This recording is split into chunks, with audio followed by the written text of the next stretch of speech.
Hello dear learners, welcome to my channel Study from Home with Rachna ma'am. Our today's topic is mean proportion. Students, जैसा कि मैं आपको introduction of means and continue proportion में आपको बता चुकी हूँ कि मीन प्रपोर्शन क्या होता है. ठीक है, मीन प्रपोर्शन हमारा कॉन्टिन्यू प्रपोर्शन के अंदर ही आता है ना. उसी में ही एक पॉइंट होता है मीन प्रपोर्शन, जहाँ पर आपको बताना होता है कि मीन प्रपोर्शन को किस फॉर्म में हम लिखते हैं. तो यहाँ पर देखिए, मैं आपको एक बार रिकॉल करवा देती हूँ. What is mean proportion.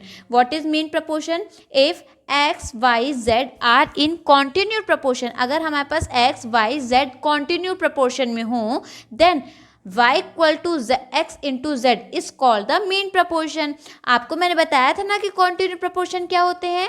Continue proportion वो होते हैं जिसमें जो हमारा मिडल टर्म होता है और जो हमारा सेकेंड टर्म और थर्ड टर्म हमारा क्या होता है, सेम होता है. तो वहाँ पर हम क्या कहते हैं, मीन प्रपोर्शन.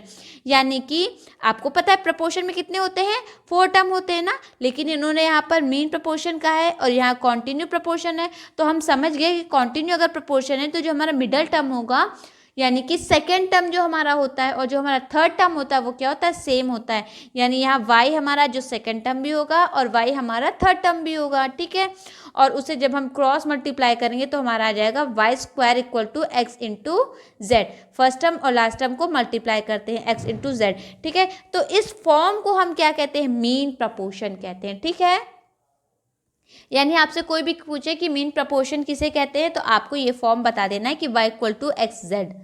ठीक है, यानी कि x रेशियो y, प्रपोर्शन का symbol y ratio z, it is called mean proportion. ठीक है, ये क्योंकि हमारे कॉन्टिन्यू प्रपोर्शन में होते हैं इसलिए हमारा सेकेंड टर्म और थर्ड टर्म क्या होता है, सेम होता है. ठीक है, अभी इससे रिलेटेड हम आपको क्वेश्चन करवाते हैं, आपको काफ़ी कुछ क्लियर हो जाएगा. यहाँ पर देखिए कि मीन प्रपोर्शन से रिलेटेड क्वेश्चन कैसे आते हैं. Find the mean if the following are in proportion. आपको यहाँ मीन्स फाइंड करना है अगर ये जो हमारा गिवन है ये प्रपोर्शन में है. ठीक है, तो यहाँ पर आप देखिए प्रपोर्शन के लिए तो हमें 4 टर्म चाहिए. ठीक है, कितने टर्म होने चाहिए, 1 2 3 4 टर्म होने चाहिए ना प्रपोर्शन के लिए.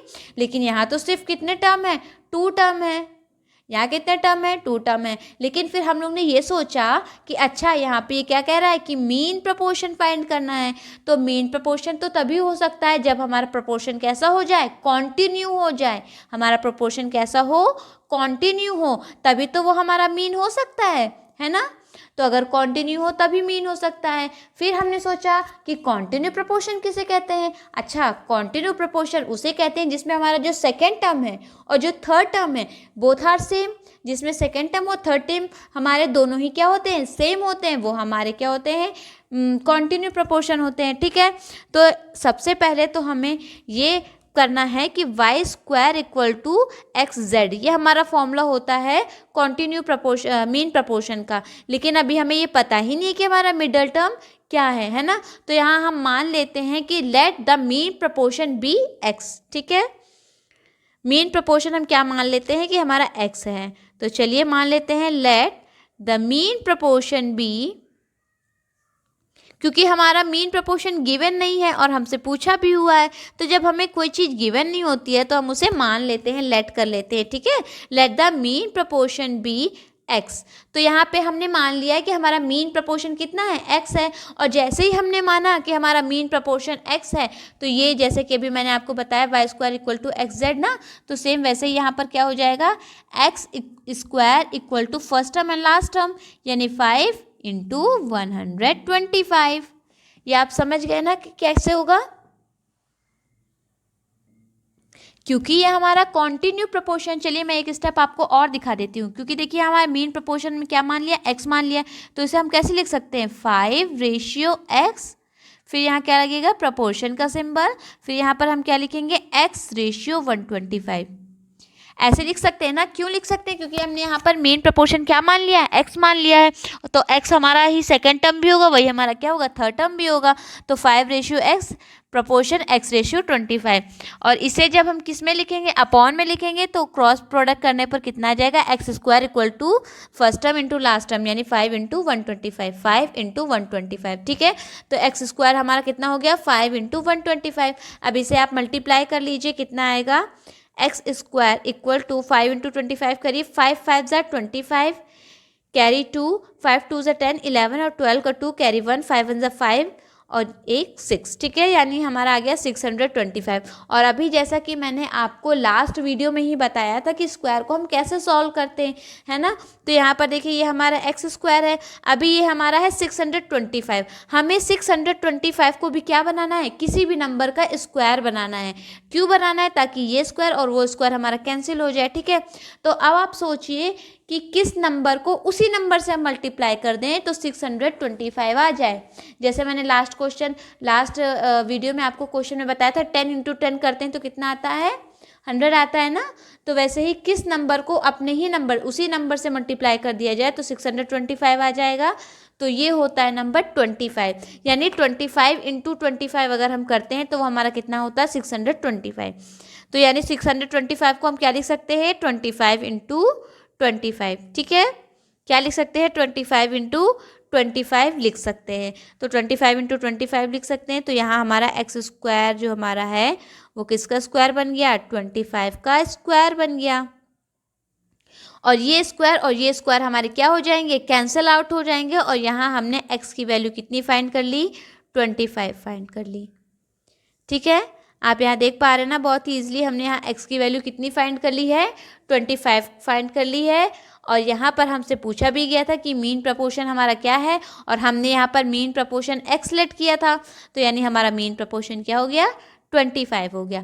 बच्चों आपको ये समझ में ज़रूर आया होगा, है ना। मैं लेकिन फिर भी एक बार आपको समझा दे रही हूँ कि क्या किया है। यहाँ पर आपसे कहा था कि मीन प्रपोर्शन फाइंड कीजिए, और हमें एक बात पता है कि मीन प्रपोर्शन हमेशा कॉन्टिन्यू प्रपोर्शन में होता है, ठीक है। कॉन्टिन्यू मीन्स जिसमें सेकेंड टर्म और थर्ड टर्म सेम हो। तो अभी तो हमें पता ही नहीं है कि मिडल टर्म हमारा क्या होगा। तो जब हमें मीन प्रपोर्शन ही नहीं पता तो हमने क्या कर लिया, लेट कर लिया कि हमारा मीन प्रपोर्शन कितना है, एक्स है। तो अगर मीन प्रपोर्शन एक्स है तो यानी कि जो मीन की वैल्यू होंगी, मीन मतलब मिडल होता है, ठीक है। तो मिडल की जो हमारी वैल्यू होंगी वो सेम होंगी, यानी कि सेकेंड टर्म और थर्ड टर्म हमारा सेम होगा। तो यहाँ देखिए 5 तो पहले से ही गिवन है फर्स्ट टर्म, फिर रेशियो, ये हमारा क्या हो जाएगा, जो हमने मीन प्रपोर्शन x माना है x, फिर प्रपोर्शन के सिंबल, फिर से हमारा मिडल टर्म x आ गया, फिर यहाँ पर लास्ट में 125, ठीक है। अब ये आपको पता ही है, ये हमारी शर्त ही होती है मीन प्रपोर्शन की, y² = xz, y मतलब मिडल टर्म। तो यहाँ मिडल टर्म हमारा कितना है, x है, तो x² = first term into last term, 5 × 125। तो यहाँ हमने स्क्वायर कर लिया और उसके बाद इसे सॉल्व कर लिया। तो यहाँ x की वैल्यू कितनी आ गई, 25 आ गई। तो फाइंड द मीन्स पूछा था, तो यहाँ मीन्स हमारा कितना आ गया, 25 आ गया, ठीक है। तो ये आपको समझ में आ गया होगा। चलिए एक क्वेश्चन और मैं इसका करके बताती हूँ आपको। Let's see our next question is 8,32, यानी कि हमारा 8 और 32 हमें गिवन है और हमें यहाँ पर भी मीन प्रपोर्शन फाइंड करना है। लेकिन फिर से आप देख रहे हैं कि यहाँ तो हमें पता ही नहीं है कि मीन प्रपोर्शन कितना है ना। तो हमें यहाँ पे क्या करना पड़ेगा, लेट करना पड़ेगा कि let the mean proportion be. तो चलिए लेट करते हैं, let the mean proportion B,